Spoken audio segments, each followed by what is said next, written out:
అడుగుడి వెతకుడే దొరుకును. ప్రియమైన దేవుని బిడ్డలారా, అందురించి మనము ఈ మధ్యాహ్న కాల సమయంలో మరి మనం అడిగింది పొందుతామని దేవుడు సెలవిస్తున్నాడు.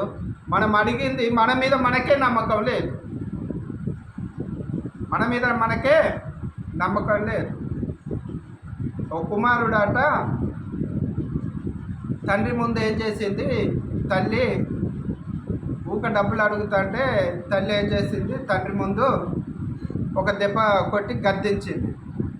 గద్దించి ఏం చేసిందంటే, అమ్మయ్య తండ్రి ఏమనుకున్నాడని అంటే, నా భార్య నా కొడుకుని గద్దించింది, మంచి పని చేసింది అనుకుంది. కొడుకు ఏమడిగాడు, అమ్మ నాకు 100 రూపాయలు కావాలని అడిగాడు. నీకు చీటికి మాటికి పైసలు ఎక్కడి నుంచి వస్తారా అని ఏం చేసింది, తల్లి గద్దించింది.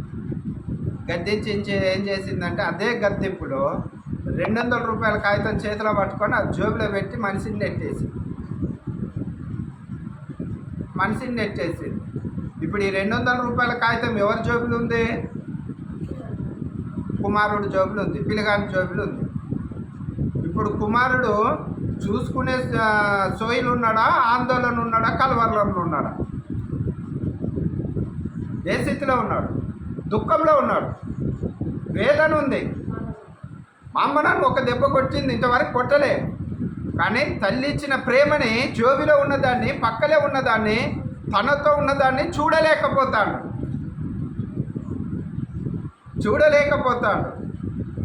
అయితే తల్లి అంటాను, అరే నువ్వు ఒకసారి గుండె మీద చేసుకొని మాట్లాడరా అని తల్లి అంటాను. వేసుకుంటే ఇట్లా కర్రనే ఏదో నోటు అది తాకేది. తండ్రి ఏమంటాడంటే, ఆడు గుండె మీద చేసుకున్న వేస్తే వాడు అబద్ధమే చెప్తాడు అని తండ్రి అంటాడు.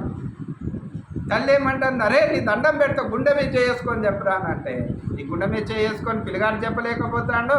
ఏడ్చుకుంటా బయటికి పోయి జోబిలో ఉన్న 200 రూపాయల కాగితాన్ని కుమారుడు చూడలేకపోతాడు.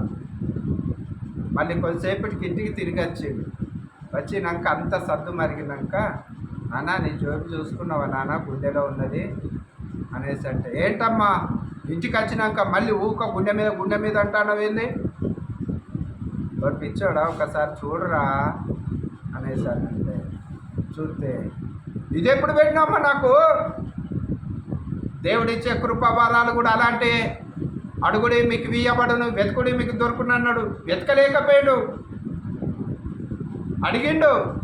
అడిగింది ఇచ్చిండు, తల్లి ఇచ్చింది, కానీ దాన్ని ఇట్లా ఎతకలేకపోయాడు. అట్లనే ఈ రోజులలో మన క్రైస్తవ జీవితంలో కూడా అనేక మార్లు ఆయన మనకి ఇస్తూనే ఉన్నాడు. మనకు పొందుకోలేకపోతున్నాం, చూడలేకపోతున్నాం. మనకు కలుగుతున్న ప్రతిరోజు అభివృద్ధిని కూడా, ప్రతి ఆవిష్కారాన్ని కూడా, ప్రతి మేలును కూడా, ఎన్నో సమస్యల నుంచి కూడా ఆయన క్రమక్రమంగా ఒడ్డు నుంచి మనల్ని ఒడ్డుకి ఎక్కిస్తుంటే కూడా, లోయల నుంచి ఒడ్డుకి ఎక్కిస్తుంటే కూడా మనము ఏమనుకుంటున్నామంటే, మా తెలివి అమ్మయ్య అక్కడి నుంచి తప్పించుకొని వచ్చినాం అని అనుకుంటున్నాం. కానీ తప్పించుకొని తెచ్చిన వాడు ఆయన, నీ ప్రార్థనకి జవాబు ఇచ్చిన వాడు ఆయన. 100 మందిలో కందిరిగ లెక్క ముసురుకున్నా కూడా ఏ ఈగ కూడా వాలకుండా తీసుకొచ్చేదే ఆయనే. ఎవరై అంటే నజరేయుడైన యేసు. ఈ సృష్టికర్త అయిన తండ్రి మనతో ఉన్నప్పుడు మనకు దిగులెందుకు, భయం ఎందుకు, ఆందోళన ఎందుకు? ఈ కుమారుడు ఏ రీతిగా కలవరపడ్డాడు? ఆ 200 రూపాయలు చూసినాక బిడ్డకి ఏమనిపించిందంటే, నేను 100 అడిగితే 200 ఇచ్చినవి ఏందమ్మా, అరే కాముకుండ్రా, నా డాడీకి తెలుస్తుందిరా. అవసరానికి మించిన ఇచ్చే దేవుడు నీవి నా దేవుడు. అవసరత తీరుస్తాడు, అవసరానికి మించింది కూడా ఇచ్చే దేవుడు. ఆలస్యం అవుతుంది అని అంటే దాని వెనక ఏదో కారణము ఉంది. ఏ కారణమయ్యానంటే, ఇందాక కుమారుడు 200 జోబులు ఉంచుకొని కూడా చూడలేకపోయాడు కదా, మనది కూడా అదే ఇలాంటి పరిస్థితి కావచ్చు కదా. అందురించి దేవుడు గొప్పవాడు, ప్రతి అవసరత తీరుస్తాడు. దేవుడితో ఉన్న వారికి ఏం కావాలని అంటే తృప్తి కావాలి. హృదయంలో కలవరం అన్నది ఉండదు, దుఃఖం అనేది ఉండదు, బాధ అనేది ఉండదు, వేదన అనేది ఉండదు. ఉంటే క్రైస్తవుడే కాదు. ఎందుకు కాదు అని అంటే, ఆయనను కలిగి ఉన్న వారికి సమస్తం ఆటుపోట్లు ఎదురైనా కూడా కలవరపడకూడదు. అట్లట్లయ్యా మేము ఎందుకు కలవరపడకూడదయ్యా, అది సత్యమా అంటే సత్యమే, దేవుడు చెప్తున్నమాట. ఆయన ఆనాడు పడవలో వెళ్తున్నప్పుడు శిష్యులతో ప్రయాణం చేస్తున్నప్పుడు కొద్దిగా ఆయన వీళ్ళని పరిశీలన చేద్దామని కొద్దిగా నిద్రపోయినట్టు పడవలో నిద్రపోతాడు.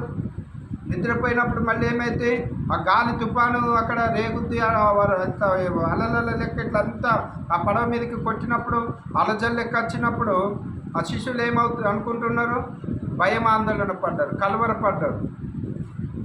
అమ్మో ఇంకెక్కువ అవుతుంది కానీ ఇది తక్కువ కావట్లేదు, మనం జావనాన చేస్తాం, ఇక్కడ బతికేది కనబడతలేదు అనే ఆ సిచ్యువేషన్ చూసి కలవరపడ్డారు. ఏం చేసారు, కలవరపడి ఊరుకున్నారా? ఏసేయండి అయిపోయింది. ఎంత ధైర్యం ఉండాలి, ఏసే పక్కనే ఉన్నాడు, ధైర్యం ఉండాలి కదా. ఆత్మవిశ్వాసం లేని